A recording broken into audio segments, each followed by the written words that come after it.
Satu-satunya kekuatan yang paling hebat setelah ditemukan oleh profesor dari Tiongkok.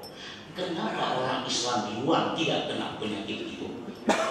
Yang kena orang-orang ateis, kaum komunis. Ternyata hasil penelitian dokter Tiongkok itu, rupanya air wudhu bisa membasmi virus corona.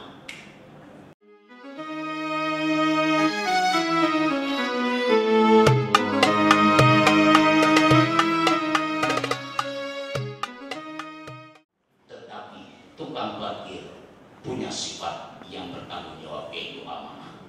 Kalau kita parkir mobil hilang kaca pion, kita marah, maka dia paling amanah. Maka secara filosofi, contohlah tukang parkir untuk menjalankan misi amanah di negeri ini. Kalau ini kita bisa menjadikan motto dalam sebuah kepercayaan hidup bagi kita, wal tamzul nafsu ma qaddamat lighad, sungguh Allah akan merahmati bangsa ini. Karena Allah mengatakan, wa man nazzala alaihi birrahmah la yu'adzibuhu ba'dahu abada. Siapapun yang aku pandang dengan pandangan rahmatku, sungguh mereka tidak aku azab selama-lamanya. Inilah yang harus kita akui. Berapa menit dah Ustaz Ibu Syah? Pada menit ya? Ke yang kaya. Oh, karena Ustaz Abdul Samad 45 menit ceramah di Aceh, 45 juta sedekah. Ustaz ya. Ini intermezzo, jangan salah. Ustaz ya udah hampir 50 tahun, 45 tahun ceramah, tapi dalam bahasanya maka saya dengan Pak Nur itu 5 tahun. Pak Nur 42 ya, 52, saya 57. Berarti kalau secara ini intermezzo Pak Jani, jangan salah nanti. Memang benar. Dalam pengertian ingin kita sampaikan di Aceh punya kebiasaan air kumpul kita. Maka itu semuanya sebuah intermezzo. Tetapi ingatlah bahwasanya tujuan ini bagi kita tidak lain mempererat satu tali silaturahmi dalam rangka mewujudkan memperayakan hari kelahiran baginda Nabi, dan sebagai keteladanan dalam kehidupan kita, kita contohkan pribadi beliau yang bahasa dan tutur kata beliau adalah menjadi sunnah, dan setiap apa yang menjadi keputusan beliau adalah merupakan wajib kita taati. Begitu juga dalam kehidupan kita sehari-hari. Semoga dengan sebuah motto yang kita sampaikan tadi adalah berbangsa dan bernegara, piagam Madinah telah terwujud di masa Rasulullah. Termasuk sedikit saya tambah Pak Jari menyangkut dengan pandemi, yaitu COVID. Sebenarnya COVID ini bahasa Arab kamu. Dalam bahasa Arab kamu. Bahasa Aceh bukan Madinun, Madida, kamu. Ada tambah hurufnya lagi, ijabruk, kamu ijabruk. Nah, jadi kalau orang bahasa Arab itu kamu. Bahasa sekarang menurut apa namanya? Ada penyakit B, ada penyakit yang sekarang corona. Kalau masa Rasulullah itu kamu. Kapan pertama Islam mengalami wabah kamu? Yaitu tahun ke-6 Hijriah, Rasulullah di Madinah, di mana waktu itu wabah kolera. Sebentar-bentar jatuh orang meninggal. Sampai Rasulullah dengan linangan air mata, ya Allah, cepatkanlah engkau berlalukan penyakit di wabah ini, karena aku sangat sayang dan kasihan kepada hamba yang menjadi umatku hari ini.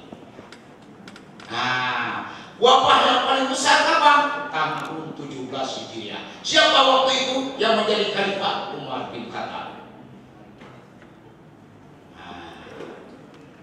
Ini perang terjadi, perang terjadi antara tentara salib dengan kaum muslimin di Palestina.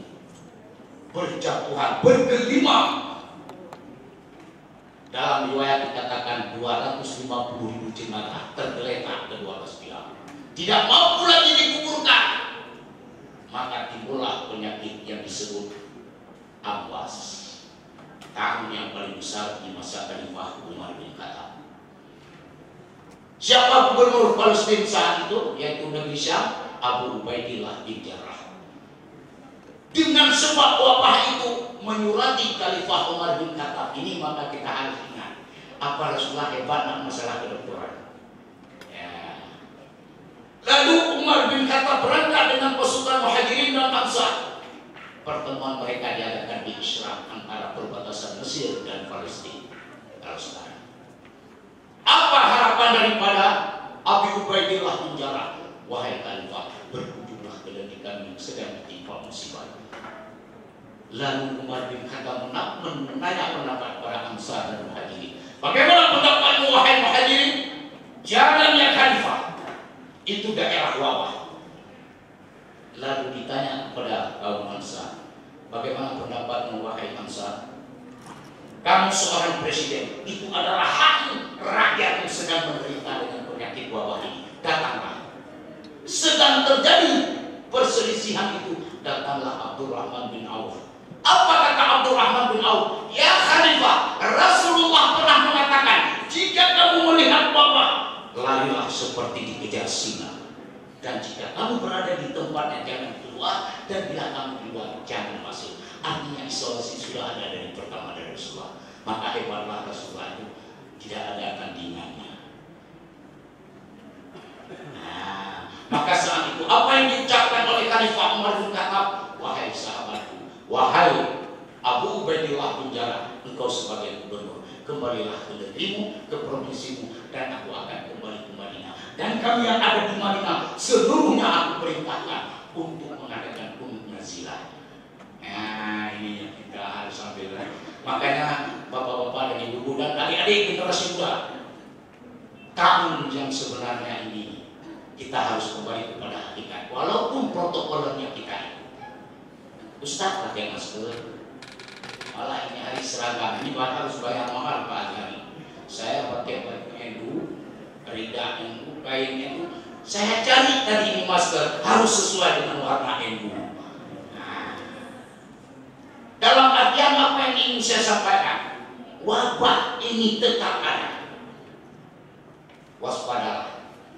Tetapi ingat, satu-satunya kekuatan yang paling hebat setelah ditemukan oleh profesor dari Tiongkok, kenapa orang Islam di luar tidak kena penyakit itu? Yang kena orang-orang ateis, kaum komunis. Ternyata hasil penelitian dokter Tiongkok itu, rupanya air wudhu bisa membasmi virus corona. Setelah kita kembali ke hadis, apa yang dikatakan oleh Rasulullah saat ditanya oleh sahabat, "Kaifa ummati yaumul qiyamah ya Rasulullah?" Bagaimana contoh umatku nanti di hari kiamat ya Rasulullah? "Inna ummati jaa yaumul qiyamah ghurran bi asarin wudu." Kata Rasulullah, tanda umatku nanti di hari kiamat, dia akan datang dengan berkat cahaya air wudu. Berarti air wudu bukan saja di dunia diakui, di akhirat diakui. Tapi adik-adik jangan kita wudhu aja, nggak bisa jadi itu. Maksudnya jangan sholat. Nah, artinya air wudhu itu sebuah jaminan. Maka hasil penelitian itulah kita harus akui sesuatu dalam Islam itu memang benar.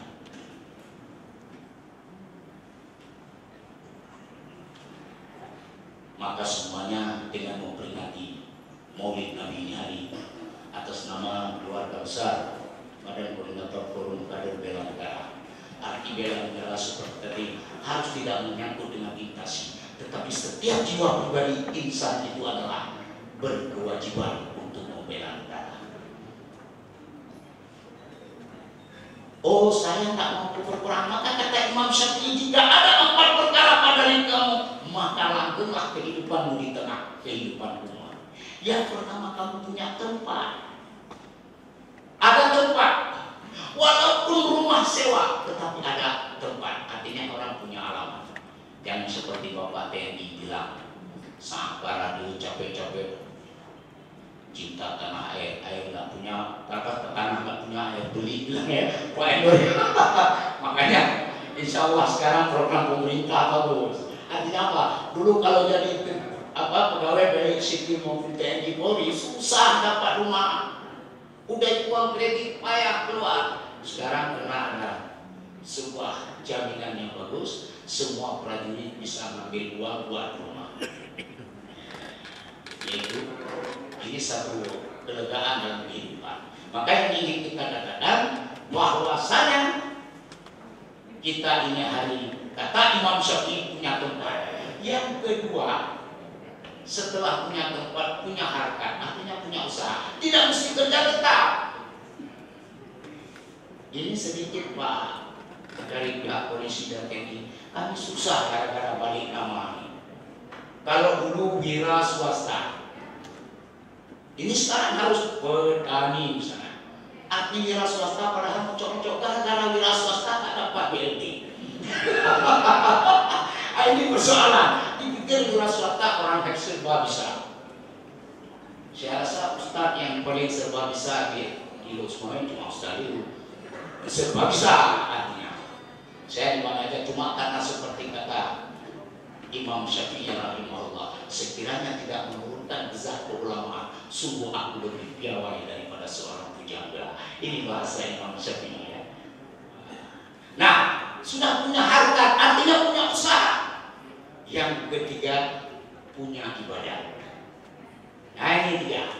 Pertama ada tempat, kedua punya harkat, yang ketiga beribadah. Ada beribadah.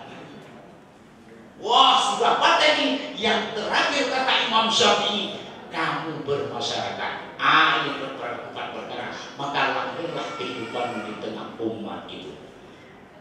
Nya kadang-kadang kita tuh kawin kemudian ngomong anak enggak kagak. Nah ini tidak bermasyarakat. Gabung dengan masyarakat tidak ada. Makanya kalau ada bapak-bapak TNI Polri tidak bergabung dengan masyarakat, itu salah dari motonya. Abri dan rakyat seperti ikan dengan air.